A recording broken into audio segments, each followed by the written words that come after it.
الاهلي المصري دخل هنا في الجحيم واندفن مع الطلع. دخلت انك لميت وانهم لميتون. الاهلي النقه دق 4-4. يا ما راح زيك واصغر منك كمان كانوا عاملين 100 راجل في بعض. انتوا اكلتوها كتير في ارضكم وخارج ارضكم. هنا الصغير مصر، الزمالك كبير مصر والاهلي الصغير. السكازيون اهو،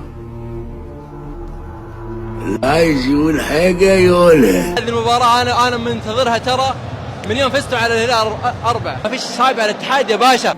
كرة حلوه مفيش كلام. انتوا كبار على الزمالك والهلال، مش علينا. من غير سلاح ما انا وسط الدايره، معايا لو تسحب تاخد الجايزه. جرب حظك انا مش حايشك بكتيريا، انا مش شايفه. يا ده كبس، يا ده كبس. ايه انت عامل قلق ليه؟ وعمال تهيط ليه؟ وعمال تتكلم ليه؟ هو انت يعني انت ما خدتش درس من اللي فات من الهلال؟ عمال تتكلم برضه، ولو هزمناك على ارض ملعبك هتعمل ايه بعدها؟ ها؟ المهم يعني ان انت تفوز وساعتها هنتكلم، وساعتها هنقول ان الكبسه هزمت الطعميه.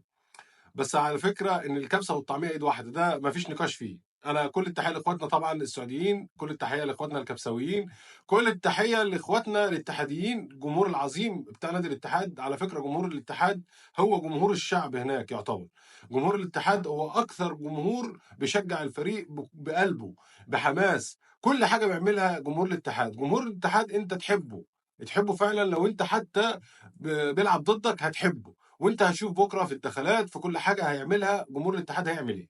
كل التحيه ليكم، وباذن الله الاهلي يفوز برضه. هتكلم الاول على كولر واقول لك ان كولر لازم يقسم المباراه، ولازم يبدا المباراه بتقسيم المباراه. يعني ايه؟ يعني الاتحاد هينزل ضغط المباراه من اول المباراه. ليه؟ ازاي وليه اصلا؟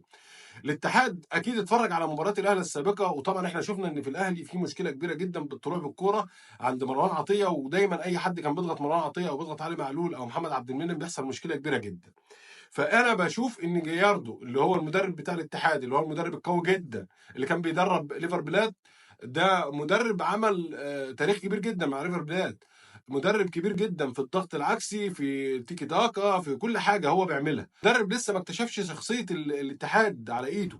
مدرب لسه بيشوف ايه الانسب طريقه للاتحاد عشان يلعب بيها، لدرجه ان هو غير طريقته. كان بيلعب 3-4-3 واخر مباراه لعب 4-3-3، واتوقع ان هو بكره باذن الله يلعب 4-3-3.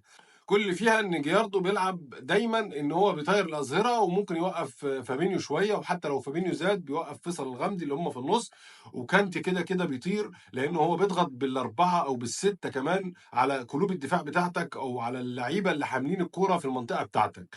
فاتمنى من كولر ان هو لازم يفطن للحته دي ويفكر شويه في الحته دي، لان انت لو ضغط عليك وغلط عندك غلطه من الاخر كده في جول، لان بنزيما ما بيجليش. عندك رومارينيو وده الاخطر فيهم، هو وكورنادو اللي هو خلف بنزيما، دول ما بيجلوش. لعيبه كبار جدا وبيلعبوا كوره حلوه جدا، لعيبه فوق ال30، بس هم لعيبه من الاخر كده تاريخ الاتحاد بتشوفه في رومارينيو، وحرفنه الاتحاد بتشوفها في كورنادو، غير طبعا بنزيما في الكور العاليه.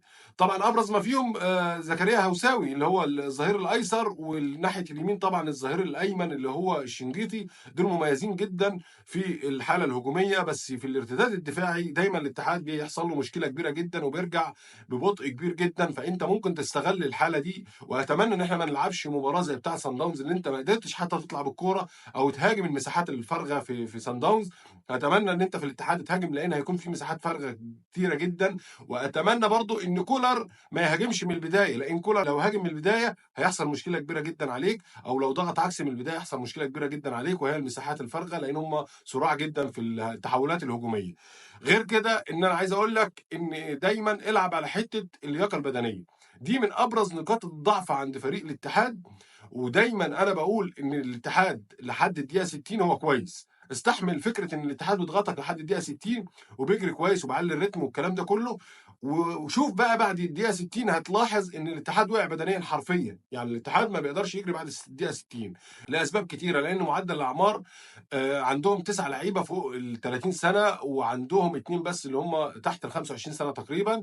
غير كده ان هم ما عندهمش دكه بقوه اللعيبه الاساسيه اللي بتكون في الملعب وفي ارض الملعب. فطبعا لازم كولر يقسم المباراه. انا بقول لك اهو قسم المباراه. غير كده ان انت لازم تلعب بكره طويله على الاظهره بتاعته، والظهير اللي هو فيه زكريا هوساوي ناحيه اليسار، ده اتمنى طبعا من كولر، وانا اعتقد ان كولر هيلعب باكرم توفيق بكره، لان اكرم توفيق لازم يلعب في المباراه دي، لان هم معظم الوقت بيهاجموا من المنطقه دي، لان بيميلوا كلهم في الحته دي سواء بنزيما او كورنادو او رومارينيو، ويبتدي ان هم يطلعوا واحد من الوسط، او طبعا رومارينيو بيخترق الحته دي، او طبعا يلعبوا الكور العاليه، ورومارينيو مميز جدا في التدخلات من الخلف للامام، وبيجي دايما في المساحات الفاضيه هو وكورنادو. فاتمنى طبعا ان كولر يقسم المباراه. غير كده اكرم توفيق لازم يلعب. غير كده ان انت دايما كانتي في مشكله عنده، اللي هو في خلفه على طول المساحات او انصاف المساحات دي دايما فاضيه.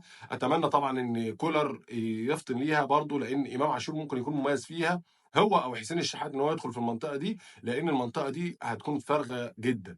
انا بقول لك لو انت بتتكلم على اللياقه البدنيه، مش هقول لك نالف في التشكيل، بس انا بقول لك ان ممكن طاهر يلعب على الاقل، ان هو مجهود كبير، وممكن كهربا ينزل من بدايه الشوط الثاني او من اول 10 دقائق في الشوط الثاني ويقلب النتيجه. بس انا عارف ان كهربا ممكن هو اللي يلعب اساسي. انا عايز اقول لك على حاجه ثانيه برضو، ما تنساش تعمل لايك للفيديو، واتمنى التوفيق للنادي الاهلي بكره باذن الله. وتعالوا نسمع مكان جاي الليلة دلال كان غالي علينا، لو رحت فين بلقى فين دالي، وفي أي مكان هتلاقينا، في كل حواري بلدنا بنجمع، اليوم ده بنلغي أي ميعاد، حب الجمهور وياك بيشجع، اسم الأهلي يدي الاستاد، ومن زمان في الدم حب الأهلي، وفي تالتة شمال بيتي وصحابي وعلي، من كل شكل ولون احنا معاه، والشعب كله بيتمنى